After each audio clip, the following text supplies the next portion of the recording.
I'm Cody Teed. I'm from Syca's Reservation. When I was a young boy, my grandfather named me Nostool. Hail from the Frog Clan, and I'm here at UNBC. And can you tell me why do you oppose Enbridge Northern Gateway Pipeline and the tanker traffic? I'm in disagreement with all those places, all those companies and all those projects, purely because it's very short term. Everything that's crude oil or anything like that is very, very short term, and it's only to make a certain amount of people money in a very short amount of time that has no gains for anybody who isn't, part of that company or anybody that is in a high place in that company. Because, anytime that's happened, like even with the Alcan and the Kenny Dam, that was a very short-term money project, and that destroyed two communities and really did affected my community and my fish camp, where we didn't get that much fish that year. So, you basically make a small amount of people rich while impoverishing a lot of people. So, I'm against that because, I always like to believe majority rules. So. Is there anything else you'd like to say?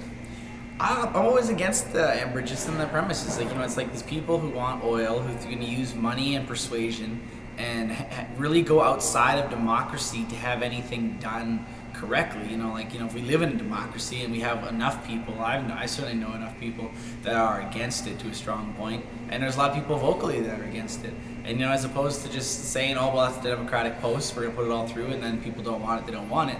They're gonna go and say that people who are against it are being funded by foreign people.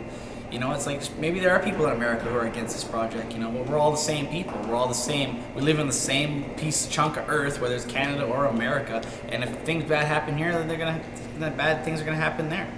It's like I heard today, like that port's gonna go to Prince Rupert and say a spill happens in Rupert. That flows down the river and that hits my fish camp. It affects me right away, just so, and I know a lot of things that bad happen in America that affect Canada. It's just such a give and take. So I don't understand why there's this fight to push it through and place a lot of people who are just genuinely concerned, who have nothing to gain out of the pipeline not coming in. A lot of people talk about, oh, this has happened, this will happen if the pipeline comes in, but no one ever talks about if it doesn't happen. Like if it doesn't happen, nobody makes money. So therefore, why is there a problem?